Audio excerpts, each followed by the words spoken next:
मीच्या पावलांनी मालिकेच्या येणाऱ्या भागामध्ये प्रेक्षकांनो आपण पाहणार आहोत. रोहिणी राहुलला म्हणते की प्रॉपर्टीच्या पेपरवरती अद्वैत इतके सहजासहजी सही करणार नाही.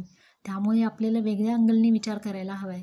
इकडे अद्वैत हा काउन्सिलरला भेटून आलेला असतो आणि तो कलाला काहीतरी सांगणार असतो. तो खूप आनंदी असतो. खरे मला तुला काहीतरी सांगायचं आहे. त्यावरती कला म्हणते, अरे चांदेकर, मला सुद्धा तुला काहीतरी सांगायचं आहे. पहिले मी सांगणार. यावरून दोघांमध्ये सुरू होतं. तर खरे म्हणते की बघ, तुला ऐकल्यानंतर वाटेल की खरंच मी सुद्धा खूप ग्रेट आहे. तो म्हणतो, पॉसिबल आहे का? माझ्याशिवाय द ग्रेट कोण आहे का?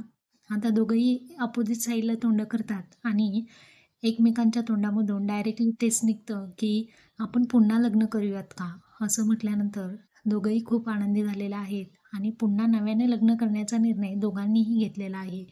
तर कला तिथून जात असताना तिच्या हातामधले जे फुलांचं ताट असतं ते खाली सरकतं आणि अद्वैत तिला सांभाळतो. तर असा हा क्षण